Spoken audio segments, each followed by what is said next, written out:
বছরের শেষ প্রান্তে দাঁড়িয়ে 1432 ধীরে ধীরে বিদায় নিচ্ছে। আর আমি ফিরে তাকাচ্ছি কত না গল্প জমে আছে এই একটা বছরে। সব কিছু যেন একসাথে মিশে আছে, হাসি, কান্না, স্বপ্ন ভাঙা, আবার গড়ে ওঠা।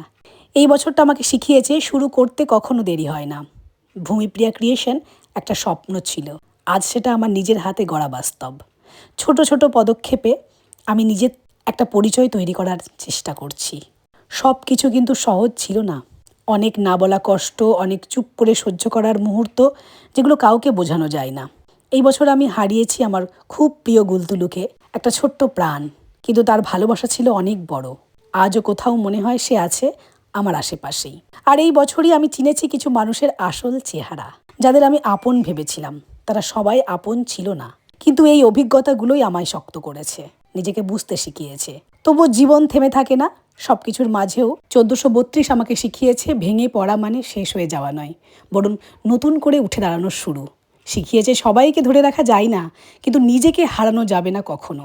এই বছর আমাকে দিয়েছে এক অমূল্য উপহার, আমার রাজপুত্তুর, একটা নতুন সকাল, যার দিকে তাকালেই মনে হয় জীবন এখনও সুন্দর। আর আমি সত্যিই কৃতজ্ঞ, কারণ আমার আপনজনরা সুস্থ আছে, আমার পাশে আছে। এই আশীর্বাদটাই সবচেয়ে বড়।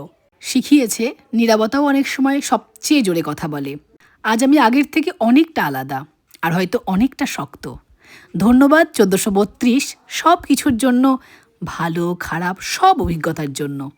স্বাগতম 1433, নতুন আশা, নতুন সাহস আর নিজের উপর আরও বিশ্বাস নিয়ে আমি আবার শুরু করতে প্রস্তুত, এইবার আরও নিজের মতো করে বাঁচার জন্য। সকলে খুব ভালো থাকুন, সুস্থ থাকুন।